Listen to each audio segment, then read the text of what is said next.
毒害，厲害。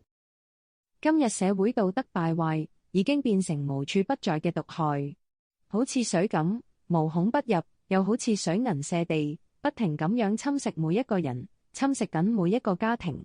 生命變成黑暗，無盼望。無論你點樣想盡辦法，好可惜你都冇能力自救，因為你已經被捲入洪流當中，將世界所有嘅人力物力加埋一齊，都冇可能抗拒到社會道德敗壞嘅毒害。因為罪係每一個人嘅身上作祟，令到每一個人，無論係自願或者不情願，都同樣被罪愚弄同捆綁，無一幸免。唯有上帝嘅大能，先至可以將你從社會道德敗壞嘅洪流中拯救出嚟。因為上帝沒有難成的事，人要脫離呢個洪流嘅毒害，實在不容輕視。仲有，神藉住耶穌基督嘅救恩，俾每一個人一個嶄新嘅生命。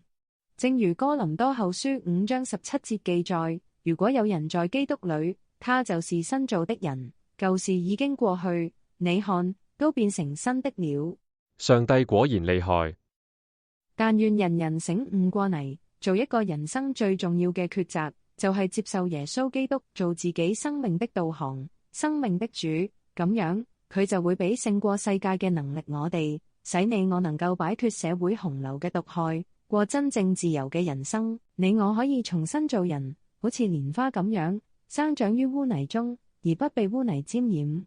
感謝神。